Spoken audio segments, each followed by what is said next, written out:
será a ti a quien rezo, a quien mantengo todo lo querido para mí.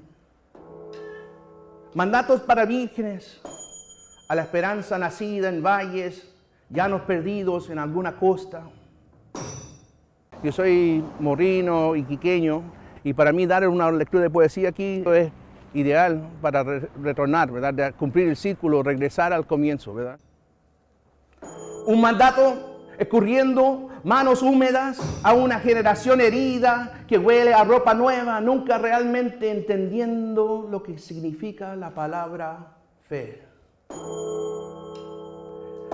Ellos no podrán ver cómo amarré todo y tanto dolor a mis rodillas hasta que llegué. Yo empecé con escribir poesía cuando mis padres me enseñaron unos libros de Neruda, también con el Temucano, y luego cuando nosotros éramos jóvenes, toda la gente se enfocaba en el rapeo. Entonces nosotros estuvimos ahí en los Estados Unidos durante el comienzo del rapeo, pero a la vez había unos grupos de poesía de la costa este de los Estados Unidos que se llamaban el New Rican Poets Café, y ellos empezaron una trayectoria, yo creo, de hacer la poesía más accesible, de hacerla más de calle, de hacerlo más real.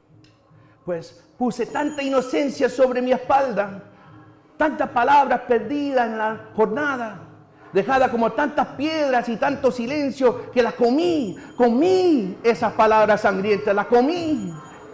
Esas rocas que sangraban en la primera mordida, Este es el primer paso de purificación llamado norte. Estoy cumpliendo con mi mandado, ¿no ves?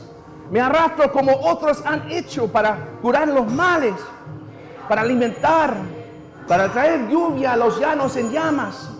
Traigo las cosas más importantes para mí, ¿no ves? El escapulario, una bolsa donde mantengo sueños gastados.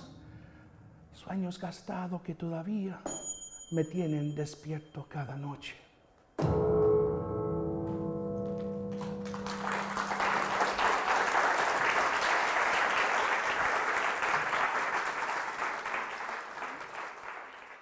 Hay música, hay rapeo, hay el folclore, hay arte visual, hay gente que está haciendo teatro de una forma de calle, y para mí eso es lo más importante.